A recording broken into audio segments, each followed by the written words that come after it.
이복현 금융감독원장이 삼부토건 주가 조작 의혹 사건과 관련해 임기 내 사건을 마무리 짓겠다고 밝혔습니다. 18일 국회 정무위원회에 출석해서 임기가 6월 초까지인데 제가 있을 때는 최대한 처리할 수 있도록 노력하겠다라면서 저희가 지금 들고 있는 사건 중 가장 중요한 사건으로 생각하고 있다고 이야기하기도 했습니다. 전 세계에서 신규 선박 건조 주문이 잇따라면서 엔진업계도 혜택을 볼 것이라는 전망이 나오면서 엔진주 주가가 강세를 나타내고 있습니다. 한화엔진 주식은 코스피 시장에서 26,750원에 거래됐고요. 전날보다 주가가 12%나 올라섰습니다. 장중 주가가 역대 최고가를 보이기도 했습니다. 18일 한국거래소에 따르면 이날 오전 9시 41분 기준으로 삼양식품은 전거래일 대비해서 0.1% 하락하면서 거래되고 있습니다.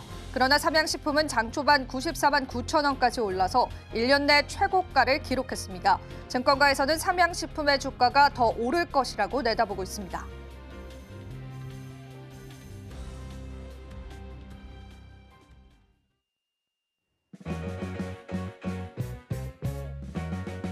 시청자 여러분 안녕하세요. 마켓 쇼쇼쇼 진행을 맡은 이지영입니다. 자, 오늘 우리 증시 같은 경우에는 코스피 지수가 2,600선을 지켜주고 있긴 하지만 어느 정도의 약보합 하락세를 나타내고 있고요. 코스닥은 개별 종목군들이 강세를 이어주면서 지수를 이끌고 있는 모습도 확인되고 있습니다. 오늘도 시장에 다양한 모멘텀들이 반영되면서요. 몇몇 종목군들은 신고가 랠리를 이어오고 있습니다. 계속해서 강했던 섹터, 또 강했던 기업들이 강한 흐름들 이어져오고 있는데요. 자, 우리가 다양한 방향성을 통해서 시장을 정면 돌파해볼 필요 있을 것 같습니다. 자, 오늘도 저희가 다양한 코너 준비했습니다. 오늘 뉴치스 코너는요. KR리서치의 김대준 대표님께서 시장을 보는 색다른 시각들 함께 해드릴 예정이니까 많은 참여 부탁드리고요. 또 저희 방송 유튜브 통해서도 시청하실 수가 있습니다. 소통과 참여도 부탁드리도록 할게요. 저희 방송에서 제공해드리는 정보는 투자 판단에 대한 조언일 뿐입니다. 가치 판단과 상승 하락을 보장하고 있지는 않다는 점 다시 한번 유의 부탁드리겠습니다. 그럼 마감 시작까지 저희와 함께 꼼꼼한 전략들 챙겨보시죠. 마켓 쇼쇼쇼 1부 출발합니다.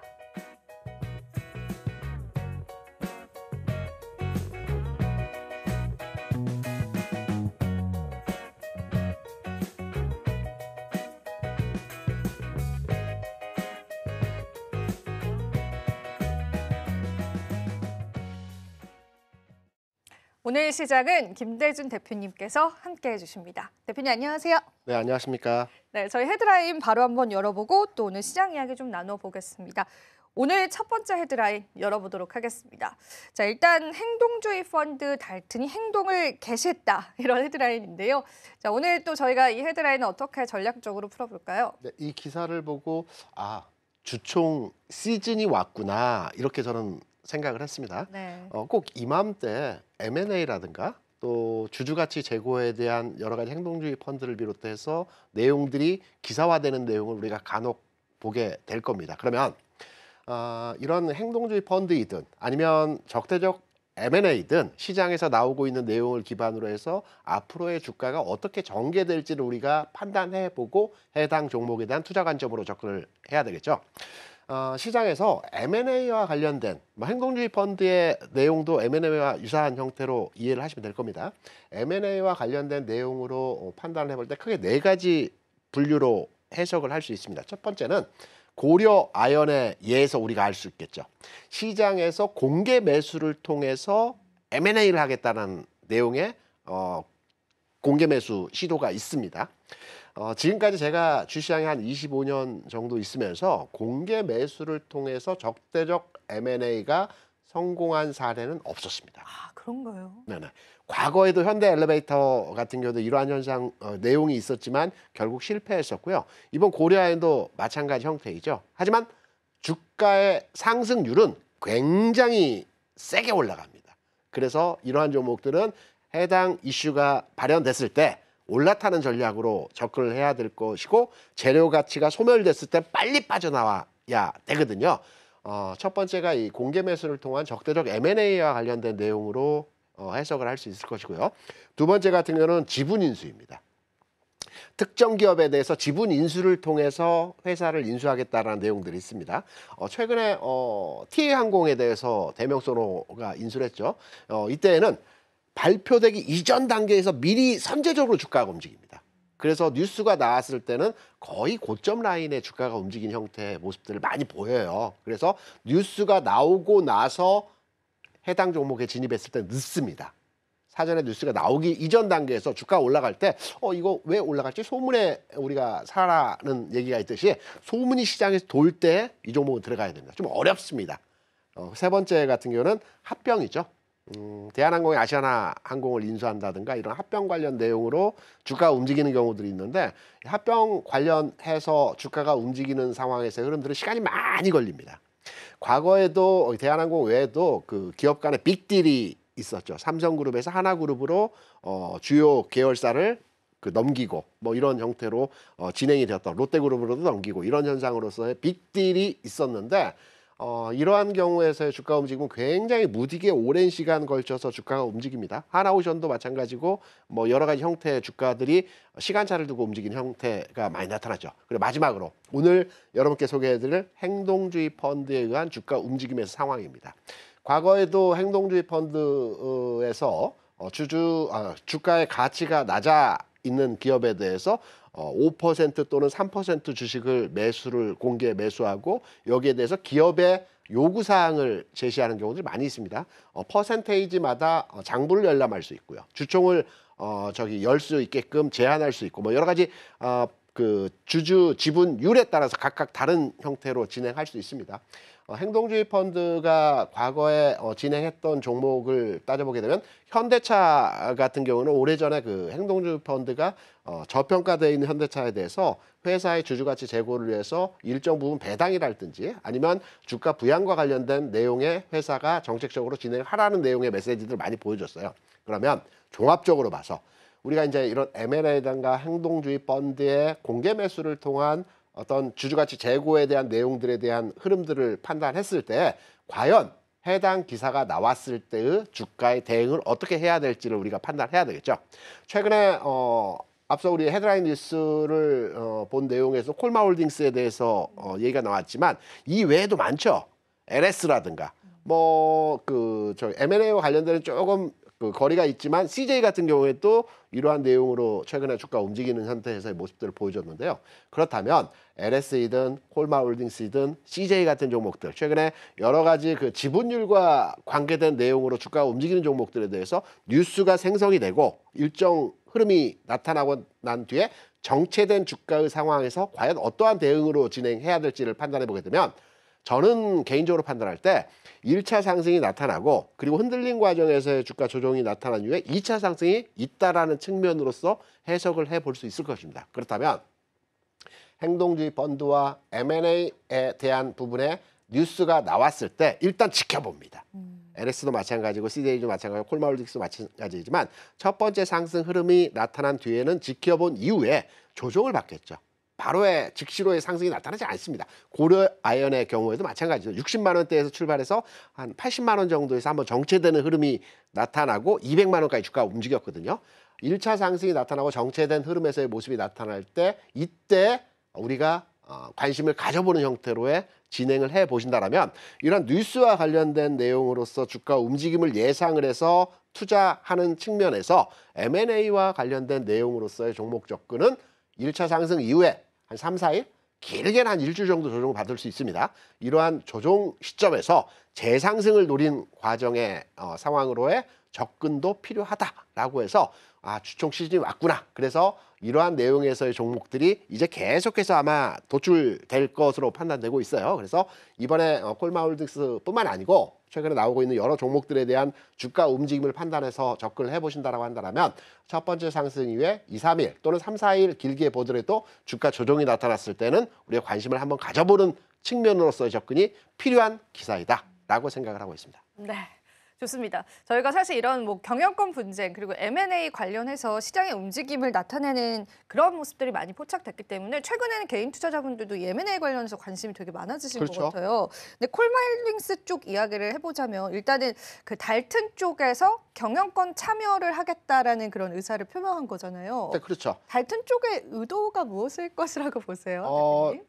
주주 구성도를 보게 된다라면 콜마 홀딩스의 대주주 지분율이 워낙 높기 때문에 그러니까 특수관계인을 포함해서 우호 지분이 한 50% 수준까지 됩니다. 그래서 경영권에 참여하기는 쉽진 않겠지만 우리가 이제 상법의 내용을 보게 되면 5% 이상의 지분을 보유하게 되면 대주주 요건에 속하게 됩니다. 그래서 일부 의견 제시를 할 수 있거든요. 이러한 내용으로 경영권에 참여하겠다는 내용이 기 때문에 경영권을 획득하겠다는 내용이 아니고 회사에 대해서 주주 가치와 어떤 그 회사의 주가 부양에 대한 노력을 하라는 메시지 그리고 특히 주총이 있기 때문에 이 주총 회의가 있을 때 참여해서 여기에 대한 부분들을 강하게 어필하겠죠.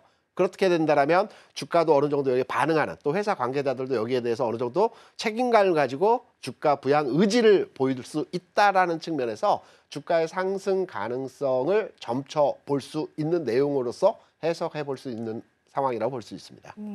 그런 의도들이 좀 있는 걸로 보여지고요. 그리고 앞서서도 잠시 언급을 해주셨는데 우리가 얼마 전에 상법 개정 이슈가 네. 또 있었는데 이게 또 우리 시장에 미칠 영향도를 어떻게 보시는지 좀 대표님 궁금해요. 이번에 상법 개정 내용을 쭉 들여다 보게 되면 시장에서 기대했던 내용은 빠져 있습니다. 그러니까 무슨 말이냐면 소액 주주에 대한 보호 정책과 관련된 내용들은 이번에 포함이 됐습니다. 근데 지난해 기업 밸류업 프로그램이 작동하면서 일본 같은 경우는 회사법을 개정을 해서 그 승계와 관련된 그러니까 기업에 대해서 원활한 상속세를 통해서 승계와 관련된 내용들이 일본 같은 경우는 포함이 됐고 여기서 개정이 됐었거든요.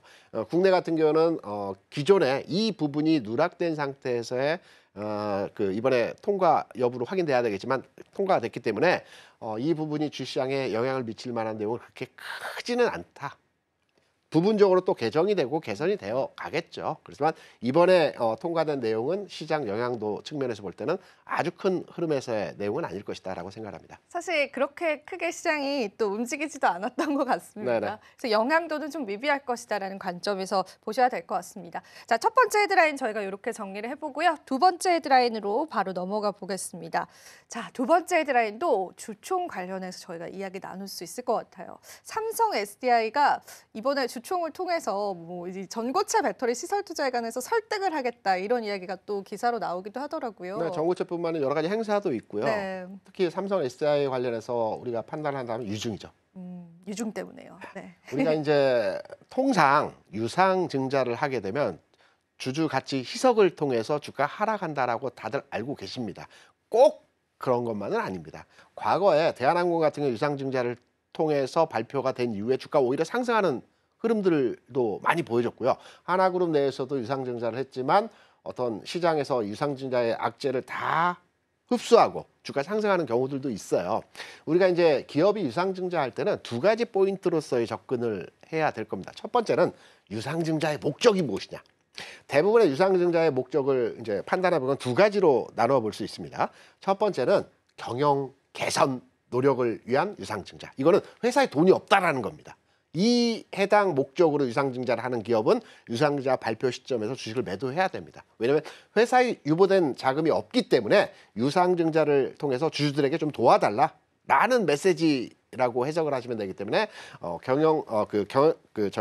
사업 다각화가 아닌 경영 개선을 위한 노력으로 유상증자할 때는 매도하는 게 일반적 접근으로의 해석이 가능하고요. 두 번째, 사업 다각화의 목적이 있습니다. 사업 다각화의 목적은 지금은 회사에 유보된 자금이 많지 않아서 공장을 짓거나 또는 우리가 이제 어떤 새로운 사업 영역에 뛰어들기 위해서 자금이 필요한 부분이 있는데 이 부분에 대한 자금을 주주로부터 일부 차용해서 우리가 새로운 공장과 새로운 사업에 대해서 투자를 하겠다는 측면이거든요. 이러한 종목들은 단기적으로 주가가 흔들림이 나올 수는 있겠지만 기본적으로 주가 상승할 수 있는 여지를 가지고 있다라는 측면에서 접근이 가능하기 때문에 유상증자 악재에 의해서 주가가 빠졌을 때는 좀 더 기다려보는 측면으로서의 접근이 가능하고요. 두 번째, 첫 번째는 유상증자 목적에 대해서 한번 살펴봤고요. 두 번째는 할인율입니다. 우리가 이제 유상증자를 할 때 통상 할인율은 최근 3개월 주가의 평균치 한 20%? 많게는 30% 할인을 해서 유상증자 가액을 발행을 합니다. 그러면 삼성 SDI를 기준으로 해서 말씀을 드릴게요. 삼성 SDI 주가가 최근에 20만 원, 21만 원 여기서 왔다 갔다 최근 한 3개월 동안 움직임이 진행이 되었죠. 그런 가운데에서 최근에 유상증자 발표가 나오면서 19만 원까지 내려갔습니다. 18만 원 살짝 근처까지 내려가긴 했지만 유상증자 가액이 완전 확정된 건 아니지만 시장에서는 17만 원 정도를 판단을 하고 있어요. 왜냐하면 최근 한 21만 원 수준에서의 가격 진행이 되었기 때문에 3개월 동안에 여기에 할인율을 20% 정하게 되면 한 17만 원 정도 가격이 나오게 되죠. 그래서 17만 원 정도의 가격을 추론해서 지금 확정이 되지 않았지만 요 가격 정도를 생각을 하고 있는데 그러면 지금 19만 원, 17만 원 유상증자 가액 그리고 유상증자에 대한 어떤 그 기간차에 지금 확충이 되지 않은 상태라고 한다면 유상증자를 성공시키기 위해서 주가를 받쳐주는 형태에서의 모습들이 진행이 됩니다. 그렇다면 주가가 지금의 가격에서 추가적으로 빠지기보다는 횡보 내지는 증자 확정되기 전까지는 반등의 가능성이 있다라고 판단이 되고 있거든요. 여기에 2차전지 전체적인 시황이 개선되는 상황에서의 모습이 나타난다면 과거에 대한항공이라든가 또 하나그룹에서 일부 유상증자를 통해서 진행했던 부분과 같이 유상증자가 나왔지만 오히려 이 유상증자의 매물을 극복하고 주가 상승할 수 있는 여지의 상황도 충분히 마련될 수 있다라는 측면으로 해석을 해보게 된다면 저는 개인적으로 판단해 볼 때 삼성 SDI의 이번 유상증자는 캐즘도 있었고요. 그리고 설비 투자를 위한 캐펙스를 위한 유상증자를 실시한 내용이기 때문에 2조 원 정도 규모이죠. 한 15% 20% 전체 시가총액의 규모입니다. 아주 큰 유상증자 규모는 아니라고 볼 수 있어요. 그렇기 때문에 최근 주가가 하락하는 과정에서 19만 원 이하로 내려갔던 가격적 측면에서의 흐름은 저점 구간에서의 모습이 만들어졌다라고 개인적으로 판단하기 때문에 신규 매수는 조금 더 2차전지 업종의 시황과 연계돼서 접근을 해야 되겠지만 저는 보유자 관점에서 접근을 해본다면 유상증자가 되기 때문에 주가가 추가적으로 계속해서 하락할 거야 이런 관점의 접근보다는 악재가 해소되었기 때문에 개선이 된다면 반등의 흐름의 전환도 노려볼 수 있다라고 판단되는 내용으로 해석이 가능하고요. 보유 관점으로 접근해 보는 것이 어떠할까 이렇게 생각을 하고 있습니다. 사실 유상증자 발표 이후에 계속되는 저점 구간을 나타내고 있는 시점이다 보니까 많은 분들이 이제 투자 관점에서 여러 가지 고민이 많으셨을 것 같습니다. 하지만 우리가 또 대표님께서 주시는 전략들 잘 반영해 보면 좋겠고요. 자, 그럼 마지막으로 대표님께서는 이런 유상증자를 삼성 SDI가 시행했던 부분들을 좀 긍정적으로 보실까요? 네, 개인적으로. 긍정적으로 봅니다. 왜냐하면 2차전지 업종 자체가 우리가 다 알고 있는 거와 같이 너무 어려웠지 않습니까? 그런데 우리가 이제 캐펙스를 시설 투자를 위한 유상증자를 진행을 했는데 우리가 위기일 때 투자를 해야 되는 관점으로 접근을 해야 되지 않겠습니까? 네. 그렇기 때문에 2차전지 업종의 종목들이 많이 지금 투자를 하고 있다는 내용으로 진행이 되고 있는데 SI도 마찬가지입니다. 지금 투자를 하면 나중에 호황기가 왔을 때 이 투자된 설비를 통해서 매출과 이익이 극대화되는 현상에서의 모습들을 보여줄 수 있다는 측면을 가정해 본다라면 지금의 설비 투자는 물론 위험 요소가 일부 있긴 하지만 충분히 이 이후에 흐름의 개선된 모습들을 예상해 볼 수 있는 측면이기 때문에 이번 유상증자가 그렇게 악재로서만의 해석은 아닐 것이다 라고 생각을 합니다. 네, 좋습니다. 자, 이렇게 해서 저희가 헤드라인 이야기 좀 나눠봤습니다. 이어서 은혜로운 섹터 준비되어 있는데요. 자, 오늘 같은 경우에는 오스틸 지분 인수에 관한 하나 이야기가 좀 시장에서 뜨거운 관심사죠. 그 부분 한번 짚어보도록 하겠고요. JYP 최근 들어서 이제 주가가 다시금 약세를 나타내고 있는데요. 그 이유가 무엇이었을지 같이 한번 얘기를 나눠보겠습니다. 자, 그럼 시장 한번 살펴보고 오겠습니다. 은혜로운 섹터 이어집니다.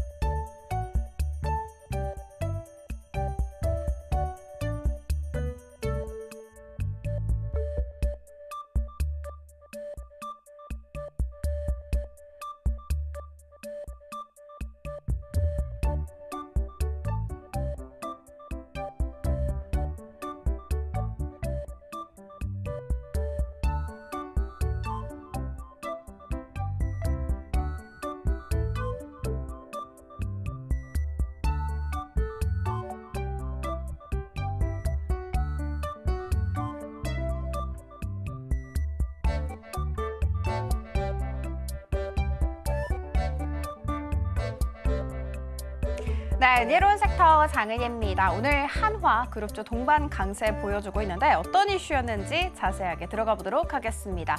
일단 어제 우리 장이 마감하고 나서 나온 이슈라는 점 체크해드리도록 할게요. 한화가 호주 조선업체 오스타를 인수하겠다라는 이야기를 전했죠. 한화의 호주 현지 자회사를 통해서 진행될 예정이라고 합니다. 이 자회사는요, 한화 시스템이 지분 60%를 그리고 한화 에어로스페이스가 지분 40%를 확보하고 있는 자회사라고 보시면 됩니다.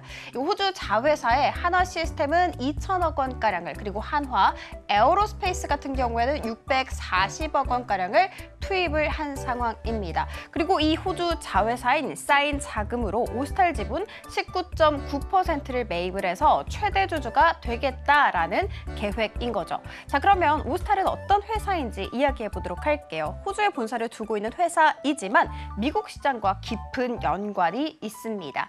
현재 미국 해군의 4대 핵심 공급업체 중 하나이기도 하고 미국 내 소형 수상함 그리고 군수 지원함 시장에서 점유율 40에서 60%를 확보하고 있는 그러니까 1등 기업이라고 보시면 됩니다. 자, 그러면 인수한 이유가 어떻게 될까요? 미국 해군 시장을 잘 공략하기 위해서입니다.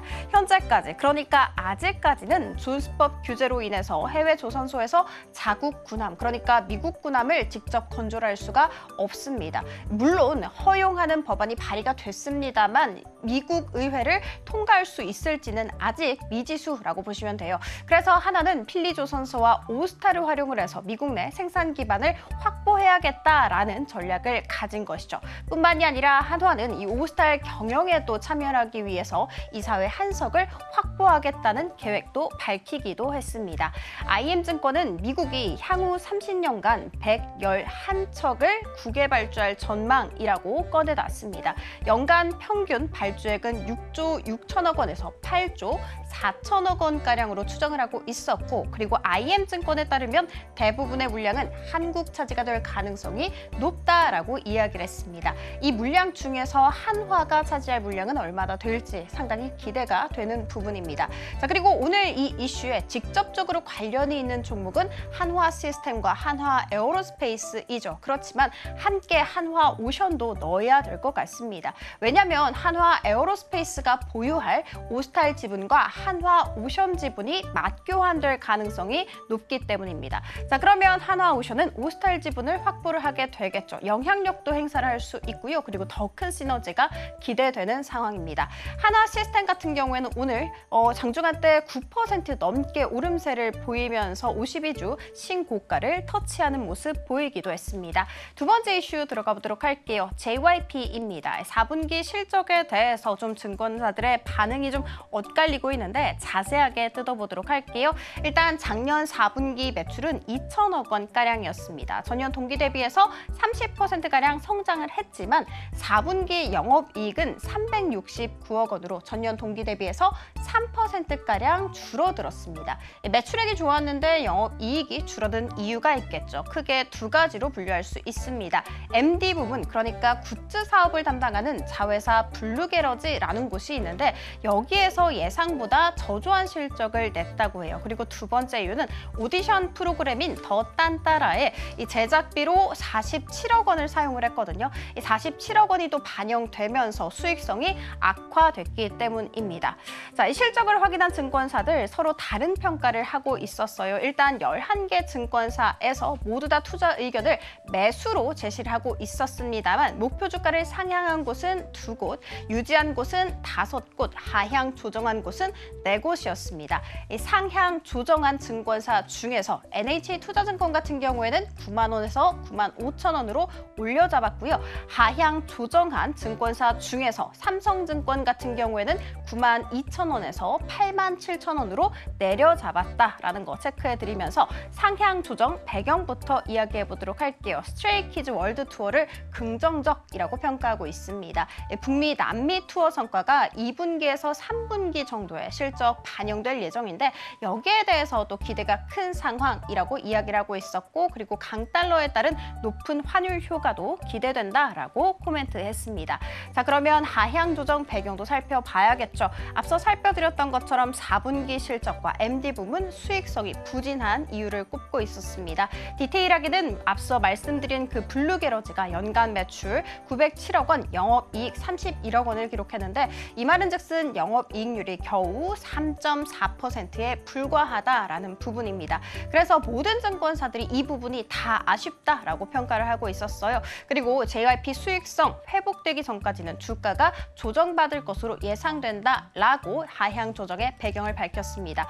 오늘 이 같은 소식 속에 JYP 같은 경우에는 9% 넘게 떨어지면서 오늘 이렇게 6만 원께서 거래가 되기도 했다는 점 체크해드리면서 저희가 국내 테마 탑3로 들어가 보도록 하겠습니다. 조선기자재 그리고 강관철관입니다. 이 산업부 장관이 현재 방한 중인 미국 알래스카 주지사와 면담을 할 예정인데 이르면 한 다음 주쯤 정도로 예정이 되어 있다고 합니다. 여기에 대한 기대감도 모이고 있고요. 그리고 증권사에서 물론 일부 투자자들이 차익 실현할 가능성이 있다. 그렇지만 LNG 특수선 시장 확대 기대도 무시하지 못한다. 더 크다라는 식으로 이야기를 했습니다. 그래서 한화 엔진과 동양철관 나란히 20% 가깝게 상승세를 그리기도 했습니다. 의료 AI로 들어가 보도록 하겠습니다. 하나증권에서 긍정의 리포트를 냈습니다. 주 골자는요. 의료 AI 필요성이 확대될 것이며 새로운 게임 체인저로 부각받을 것이다 라는 것이 주 골자였습니다. 자, 그리고 미국과 유럽, 영국, 한국 등 관련된 규제를 좀 완화하고 있고 지원도 확대하고 있는 움직임이라고 이야기했고요. 온코크로스 같은 경우에는 20% 넘게 상승세를 그리기도 했습니다. 양자 쪽으로 들어가 보도록 하겠습니다. 엔비디아 GTC 2025 퀀텀데이 기대감 모이는 상황 속에서 간밤 미증시에서 아르키 퀀텀, 실스크 그리고 퀀텀 컴퓨팅과 같은 종목들이 급등 마감을 했죠. 그 흐름 그대로 받아오게 되면서 오늘 우리 국내장에서 양자 관련 종목들이 상승세를 그렸습니다만 지금 이 세 종목 모두 다 윗꼬리를 길게 달고 있는 상황이라는 점 알려드리도록 할게요. 자, 지금까지 은혜로운 섹터 함께 살펴봤습니다. 이어지는 오이슈 시간에는 AI 시장에 대해서 이야기해볼까 합니다. 여기서 우리가 좀 초점을 맞춰봐야 하는 부분은 맞춤형인데요. 그 미래는 어떻게 펼쳐질까? 저희가 다음 코너에서 다뤄드리도록 할 테니까 다음 코너도 기대하쇼쇼쇼!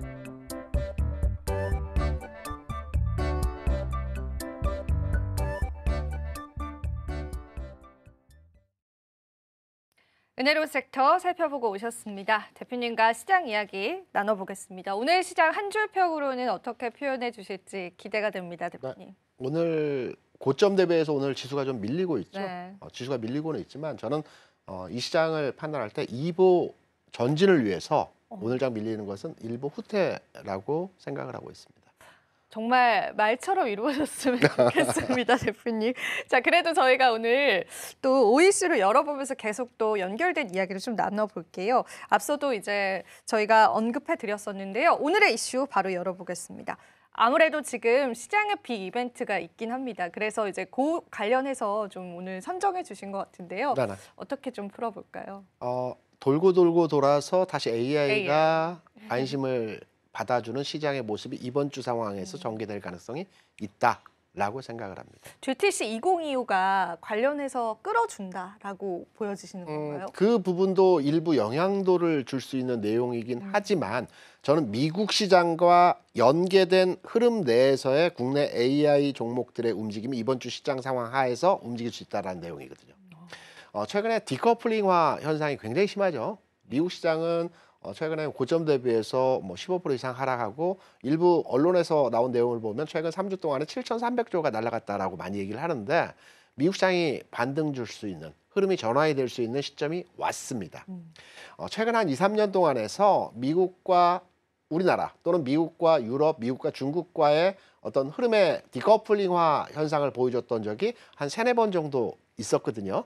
2022년 11월에 있었고요. 24년 4월, 9월, 이번. 그래서 한 4, 5번 정도의 디커플링화 현상이 나타나는 시장의 분위기가 있었습니다. 근데 이때 공통적 내용이 있었거든요. 공통적 내용이 무엇이었냐면 달러 인덱스 기준으로 해서 22년 11월에는 113에서 103까지 내려가는 현상에서 모습을 보여줬고요.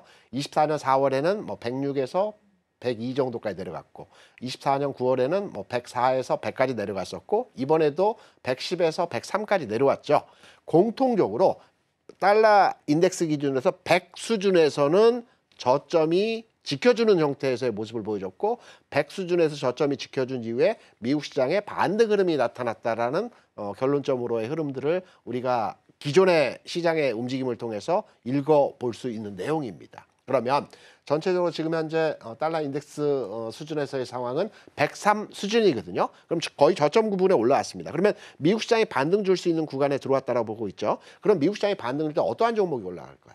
과거에는 이때 달러 인덱스가 반등을 주면서 시장의 그 전환점이 만들어지면서 움직였던 종목이 엔비디아가 2차례 강한 상승을 보여줬어요. 이때 10불에서 20불까지 가는 뭐 2배 움직임이 진행됐었고 22년 11월에 그리고 지난해 같은 경우는 75불에서 140불까지 움직이는 2배 상승에서 흐름을 보여줬고 테슬라 같은 경우에도 22년 9월 정도에 220불에서 480불까지 올라가는 흐름에서의 모습들을 보여줬어요. 이번에도 마찬가지로 AI와 연동된 흐름에서의 종목이 시장을 주도하는 가운데서 미국 시장이 반등을 줄 것 같아요. 이러한 개연성을 가지고 국내 시장에서의 흐름을 예상을 해보게 된다면 AI의 확장형 내용으로 이번 주, 다음 주 시장에서 전체적인 분위기가 만들어질 가능성이 있다라고 판단되고 있기 때문에 AI와 관련된 미국 시장이 최근에 하락하면서 국내 AI 종목들이 최근까지 해서 조정을 받고 있지만 이제 이들 종목의 흐름이 개선되는 모습으로의 진행이 가능할 것 같다라고 해서 AI 관련주에 대해서 현 시점 구간에서 관심을 가져야 될 때라고 생각을 하고 있습니다. 다시금 돌고 돌아서 AI 관련한 섹터군들이 우리 시장에 좀 주목을 받아가고 있는 게 확인이 되고 있습니다. 물론 이제 GTS 2025라는 이벤트가 있기도 하지만 그와는 다르게 또 AI 자체에 관한 모멘텀들도 살아나고 있는 것 같은데요. 그러면은 AI 관련한 섹터군들이 시장에서 상승이 일어난다면 우리가 그 중에서도 어떤 섹터를 좀 가장 집중을 해봐야 될까요? 어떤 산업군들을 좀 집중해봐야 될까요? 패션이 많이 변화했죠. 네. 과거에는 AI라고 하면 HBM과 관련된 한미반도체 중심에서의 주가 움직임이 나타났었는데 얼마 전까지만 하더라도 AI 하면 확장형 AI로 유리기판, 뭐 CXL, 뭐 이런 흐름에서의 종목들이 강세 주도형 모습에서의 상황들을 보여줬어요.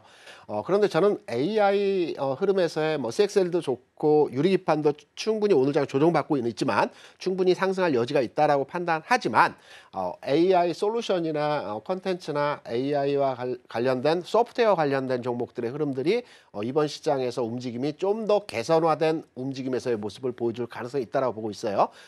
구체적으로는 뭐 우리가 다 알고 있는 카카오페이라든가 또는 카페24라든가 뭐 이런 종목들의 흐름들이 소프트웨어와 관련된 내용에서의 흐름이라고 볼 수가 있겠죠. 그러면 1차적으로 이러한 관련된 종목들에 대해서 우리가 관심도를 가져가는 측면으로서의 접근이 필요하고요. 오늘 장에서 조정을 받고 있지만 유리기판 흐름에서의 내용도 전체적으로 아직 흐름이 깨어지지 않은 상황에서의 모습이라고 판단되기 때문에 유리기판 관련주 특히나 21일까지 GTC가 2025가 이제 개최가 되죠. 여기에서 아직 젠순항의 메시지가 나타나지는 않았지만 여러 가지 내용들의 그 상황들을 전개할 것 같습니다. 그래서 이와 관련된 AI와 관련된 이번 주 시장에서는 관심도를 보여줄 수 있는 내용에서의 흐름으로 시장의 전체적인 맥을 잡아가야 될 상황이다. 이렇게 판단하고 있습니다. 사실 그 AI 관련해서 이제 소프트웨어 쪽으로의 탄력도 좋았지만은 이 반도체 관련주들도 탄력이 굉장히 좋았는데요. 그렇죠. 이거랑은 번외로 이제 반도체 업계 자체 개선에 관한 이야기들도 좀 나오긴 하더라고요. 반도체는 뭐 이전 시간에 말씀드린 바 있었지만 레거시로의 전환이 나타나고 있는 부분에 네. 대해서 주목을 해야 될 것 같고요. 네. 레거시의 전환이라고 한다면 우리가 대표적으로 삼성전자와 소부장 내에서 소재단에서의 종목들이 관심도가 부각이 되는 상황으로 진행이 되겠죠. 오늘 같은 경우는 반도체 소부장 내에서의 종목들이 다소 조정을 받는 모습들이 보여지고 있습니다. 하지만 이 조정이 최근 상승에 대한 숨고르기 과정에서의 조정이라고 해석이 되고 있기 때문에 이 숨고르기 과정 이후의 상황을 판단해 보게 된다면 다시 재상승할 수 있는 여지에서의 가능성이 굉장히 크다라고 판단되고 있기 때문에 반도체 소부장 내에서의 소재단, 전공정의 소재단의 종목들에 대해서도 여전히 관심도가 필요한 구간이라고 생각을 합니다. 네, 우리가 또 AI 쪽으로 해서 다양한 섹터를 확장시켜 볼 수 있겠는데요.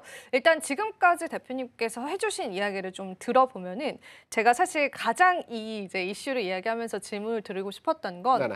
핵심적인 포인트는 그런 겁니다. GTC 2025가 반도체 관련주들의 추세 전환을 일으켜줄 것인지 아니면 일시적인 반등을 줄 것인지 그 질문에 관해서는 어떻게 답하실 수 있을까요? 추세를 만들어가는 행사라고 볼 수는 없을 겁니다. 아, 그런가요? 특정 섹터에 대한 영향도를 줄 수 있는 움직임은 만들어 줄 수 있겠지만 반도체 전체적인 산업에 대해서 GTC 2025가 방향성을 바꾸는 형태로의 진행은 되지 어렵고요. 이보다는 어제 나온 뉴스의 내용이 있었죠. 삼성 이재용 회장이 사직생 굉장히 나왔어요. 중요한 어록으로의 네. 메시지를 줬습니다. 그간에 이제 삼성전자가 주가가 움직이지 못했던 여러 가지 요인이 있습니다. 경기에 대한 부분들, 업황에 대한 부분들, 삼성전자의 D램과 관련된 그 중국에 치고 올라오는 내용들이 많이 있었지만 그 중에서 가장 큰 삼성의 주가 상승의 걸림돌이 뭐였냐라고 판단하면 리더십 부재였죠. 그렇죠.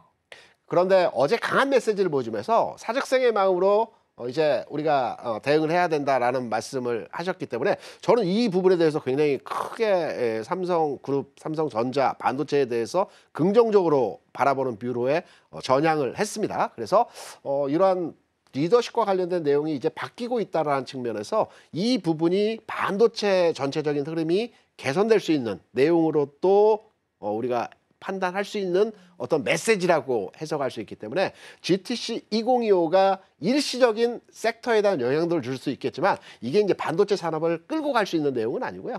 전체적으로 몇몇의 섹터에 대한 부양을 할 수 있는 내용에서의 메시지가 이번 주에 나올 가능성이 크다라고 생각을 합니다. 그러면요, 대표님. 삼성전자가 사실은 주주총회 앞두고 있잖아요. 그렇죠.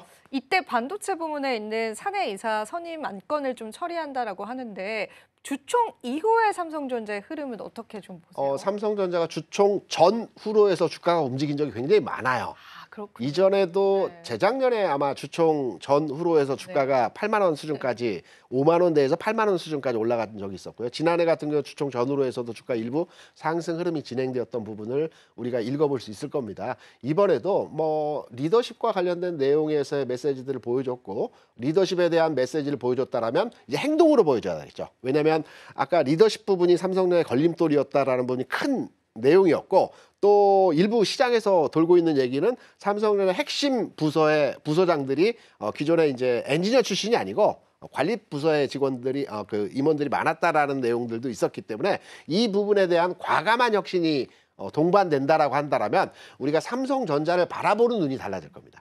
비단 저의 눈이 아니라 외국인 투자자들의 시각도 달라질 수 있기 때문에 이번 주총을 전후로 해서 특히나 주총에서 어떤 내용이 나올지도 우리가 눈여겨봐야 될 것 같고요. 주총 이후의 상황에 대해서 또 저는 개인적으로 좀 긍정적으로 판단하는 뷰로에 삼성전자에 대한 평가를 하고 있습니다. 네, 좋습니다. 우리 반도체 관련주들의 풍향계다라고 할 수 있죠. 삼성전자의 흐름 계속 체크해 보시면 좋겠습니다. 자, 오늘 대표님과 다양한 내용 나눠봤습니다. 대표님 오늘도 도움 말씀 고맙습니다.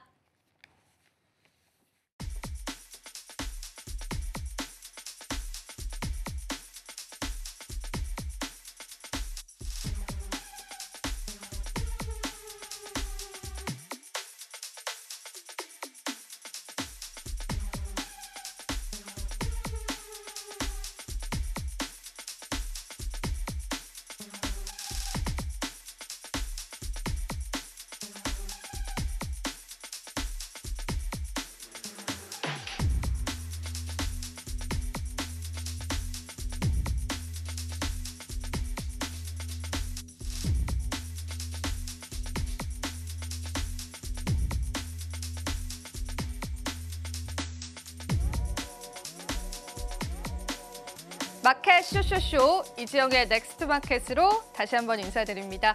자, 오늘 우리 증시는 잠시 쉬어가는 흐름들 연출되고 있는데요. 사실 이번 주에는 크고 작은 일정들이 상당히 많습니다. 그러다 보니까 시장에서의 변동성과 또 모멘텀이 불현듯 나타날 수 있습니다. 하지만 우리가 또 시장에서 기다리고 있는 일정들을 팔로우해 본다면요, 시장의 흐름을 파악할 수 있습니다. 그래서 제가 오늘도 크고 작은 시장의 일정들 준비해봤기 때문에요, 여러분들 투자 전략으로 가져가 보시면 좋겠습니다. 일단 우리가 키워드적으로 한번 살펴보도록 하죠. 이번 주 같은 경우에는 굉장히 많은 일정들이 기다리고 있는데요. 젠스낭의 기조연설, GTC 2025에서 펼쳐질 이 기조연설이요, 한국 시간으로는 새벽 2시에 이어질 예정이고요. 우리 장 개장하면서 이 기조연설에 관한 많은 뉴스들을 확인해 보셔야 할 것 같습니다. 자, 그리고 BOJ 회의가 그 다음 날 진행이 되면서 그 목요일 새벽이죠. FMC 회의를 통해서 한국 시간 새벽 3시에 우리가 그 이야기들을 확인해 볼 수 있습니다. FMC 회의를 통해서 또 어떤 기조가 나올지에 관해서 글로벌 증시에 관한 영향도가 있기 때문에 당연히 체크를 해보셔야겠죠. 자, 그리고 최근에 제약바이오주들이 일부 종목군들이 계속되는 상승을 나타내고 있지만 특히나 HLB 같은 경우에는 급등락을 반복하고 있는데요. 이번 주 목요일입니다. HLB가 FDA에 관한 최종 승인을 받을 수 있을지에 관해서 결과 발표가 나기 때문에요, 굉장히 시장에 다양한 모멘텀들이 산재하고 있다는 거 체크해 보시면 좋겠습니다. 자, 그래도 지금 우리 시장 그리고 앞으로의 우리 시장은 GTC 2025에 쏠릴 텐데요. 우리가 어떤 부분들을 체크 포인트로 가져가면 좋을지 오늘 정리를 한 번 더 해드리겠습니다. 일단 개막이 됐습니다. 개막이 돼서 그 현장 사진을 한번 가지고 왔는데요. GTC 2025를 통해서 벌써부터 많은 이야기들이 들려오고 있는데, 일단은 젠스낭의 기조 연설을 필두로 시장에서 추가 모멘텀이 생성될 가능성이 큽니다. 이번 기조 연설의 주제 자체는요, AI 가속 컴퓨팅 기술에 관한 건데, 여기서 시장에서 주목하는 건 제가 일전에도 언급을 해드렸지만 이 차기 모델인 루빈에 관한 단서를 어느 정도 내놓을 것이냐입니다. 그에 따라서 우리가 AI 전반적인 반도체 산업군에 관한 수요를 확인할 수 있고요. 또 블랙엘 같은 경우에도 여러 단계가 있잖아요. 지금 시장에 출시된 단계가 아니라 그 상위 모델에 관해서 발표할 예정이기 때문에 이 부분 역시도 여러분들 주목해 보시면 좋겠습니다. 자, 그리고 많은 분들께서 양자 컴퓨터 관련해서 많이들 기대를 하고 계신데요. 사실 이번 GTC 2025는요, 또 중요한 일정이 있습니다. 엔비디아 측에서 휴머노이드 로봇을 선보일 예정이거든요. 이 부분 같은 경우에도 목요일 날 한국 시간으로 밤 12시부터 시행이 될 예정이고, 또 엔비디아가 자율주행 로봇을 개발했습니다. 그 자율주행 로봇에 관해서도 선보일 예정이기 때문에요, 로봇 테마 체크해 보시면서 한국 시간으로 새벽 6시에 이루어질 것이다라는 거 여러분들 한번 체크 포인트로 가져가 보시면 좋겠습니다. 자, 그럼 우리가 사실 GTC 2025에 집중하는 거는 GTC 2025에서 국내 기업들이 어떤 성과를 내고 있는지도 중요하잖아요. 그래서 국내 기업 위주로의 타임라인들을 준비를 해봤습니다. 저와 함께 자료를 체크를 해보실 텐데요. GTC 2025의 주요 일정들을 살펴보시면 SK하이닉스 그리고 삼성전자에 관한 일정들도 포함이 되어 있습니다. 다양한 발표가 있을 예정이기 때문에 제가 지금 이 시간에 일일이 설명드리기는 어렵지만 여러분들께서 꼭 스크린샷 하셔서 관련 일정들의 시장 모멘텀들 체크해 보시면 좋겠고요. 그리고 우리가 이번 GTC 2025가 지난번과 다른 이유는요, LG가 새롭게 참석을 했다라는 겁니다. 특히나 LG 같은 경우에는 출연형 AI인 엑사원 딥을 발표할 것으로 알려져 있는데요. 자, LG가 지금 현재 시장에 내놓은 AI 추론 모델이요, 국내 AI 관련한 산업에 굉장히 큰 변동을 일으킬 수 있다는 거 다시 한번 체크 포인트로 체크를 해보겠습니다. LG의 AI 연구원이요, 우리도 모르게 조용하게 국내 첫 추론 AI를 개발했고요. 그 부분을 GTC 2025에서 발표를 한다고 합니다. 제가 그 연구 결과를 오늘 가지고 왔습니다. LG의 연구팀에서 제시를 했는데요. 자, 이 LG 같은 경우에는 오픈 AI의 성능을 앞질렀다라는 헤드라인이 있더라고요. 이 부분이 너무나 눈에 띄었고요. 그리고 또 두 번째는요, 딥시크와 성능 비교를 했습니다. 그런데 LG가 월등하게 좋은 점수를 냈습니다.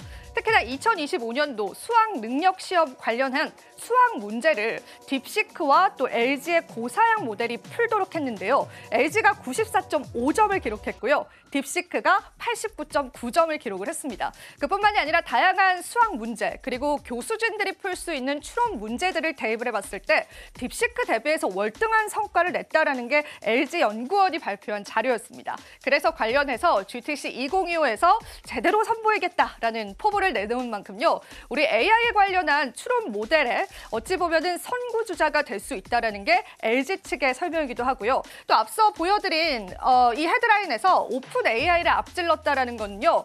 미니 모델이 있습니다. 경량화된 모델이 있는데 그 모델 같은 경우에는 GPT 미니 모델과 비교를 해봤을 때 그 성능을 앞질렀다라는 연구 결과가 나왔습니다. 그래서 사실 LG의 목표는요. 거대 추론 모델보다는 디바이스에 들어가는 경량화된 추론 모델을 다른 기업보다 앞지르겠다라는 그런 모멘텀과 포부를 가지고 있습니다. 관련한 흐름들 체크해 보시면서요. LG의 성과도 여러분들이 한번 체크해 보시면 좋겠습니다. 자, 만약에 LG가 오픈 AI와 또 딥시크의 성능을 뛰어넘는다면 그 또한 산업적으로 좋은 의미가 있을 것 같습니다. 한번 여러분들이 GTC 2015를 통해서 챙겨보실 모멘텀이면 좋을 것 같아서요. 오늘 제가 내용으로 준비를 해봤습니다. 자, 그렇다면 저희 암호화폐 시장으로 한번 넘어가 보겠습니다. 오늘 아주 재미난 자료 하나를 가지고 왔는데요. 이게 롤렉스 마켓 인덱스 펀드다라고 하는 겁니다. 롤렉스 시계 가격을 추종을 해서 금융시장의 특정 가격을 예측하는 건데요. 이런 질문부터 좀 드려보겠습니다. 시장이 어려울 때 사람들이 시계를 산다고 합니다. 특히나 이 롤렉스 시계 같은 경우에는 많은 분들의 로망이 담겨져 있는 시계이기도 하죠. 이 롤렉스 펀드를 다시 한번 보시면서요. 비트코인의 흐름들 우리가 한번 예측해보는 시간 가져보도록 하죠. 자, 이 초록색 선이 롤렉스 시계인데요. 롤렉스 시계가 급격하게 상승했을 때는 아이러니하게도 코로나 당시였습니다. 그때 많은 금융 자산들의 유동성이 축소가 되면서 사람들이 안전자산을 선호했는데 그중에 하나가 롤렉스 시계였던 겁니다. 그런데 비트코인은요. 롤렉스 시계와는 역상과 관계를 지금까지 보여왔습니다. 자세히 한번 살펴보겠습니다. 오히려 비트코인이 약세장을 나타냈었을 때 롤렉스 시계 가격 같은 경우에는 계속되는 고점 구간을 나타내고 있고요. 최근에 비트코인이 신고가 랠리를 달성했었을 때 롤렉스 시계 자체도 급격하게 꺾이고 있다는 게 그래프 통해서 확인이 되실 겁니다. 그래서 크립토 투자자들은요. 이번 롤렉스 시대가 다시금 반등의 양상을 보여주고 있지 않기 때문에 시장에서의 강세장은 유지될 것이다라고 보는 그러한 시선들이 있었습니다. 재미난 시선이었기 때문에 여러분들과 공유하고 싶어서 제가 오늘 자료로 가지고 왔고요. 한번 참고를 해보시면서 시장 흐름들 체크해 보시면 좋겠습니다. 그런데 이와는 별개로요. 크립토 펀트의 주기영 대표 같은 경우에는 비트코인의 강세장이 끝났다라고 언급하기도 했습니다. 비트코인 강세장이 끝나고 약세장이 도래하고 있다는 건 그만큼 시장에서는 우리가 굉장히 긴 시간을 또 감내해야 하기도 합니다. 이 부분까지도 염두에 두시면서요. 여러 가지 분석들을 여러분들이 한번 체크로 해보시면 좋겠습니다. 자, 그럼 암호화폐 시장 이야기로 넘어가면서요. 저희가 시황도 한번 살펴보도록 할게요. 비트코인은 보합권에 계속 나타나고 있는데 어느 정도의 조정 국면 들어갔습니다. 현재 구간에서는 1억 2천만 원 선을 나타내고 있고요.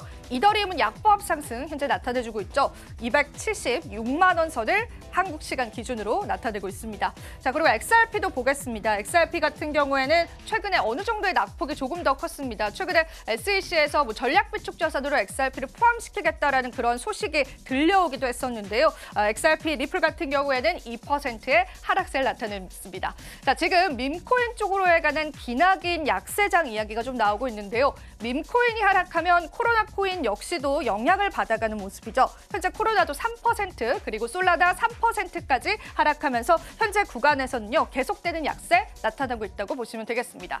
자, 이렇게 해서 저와 함께 또 시황적인 부분들도 체크해 보셨고요. 우리가 또 다양한 관점에서 시장 이야기들 나눠보면 좋을 것 같습니다. 또 저희 방송에서 제공해드리는 정보는 투자 판단에 대한 조언일 뿐입니다. 가치 판단과 상승 하락을 보장하고 있진 않다는 점 유의 부탁드리겠습니다. 저희는 잠시 후 2부에서요. 오후장 전략 이어가도록 할게요. 시청해주신 여러분 고맙습니다.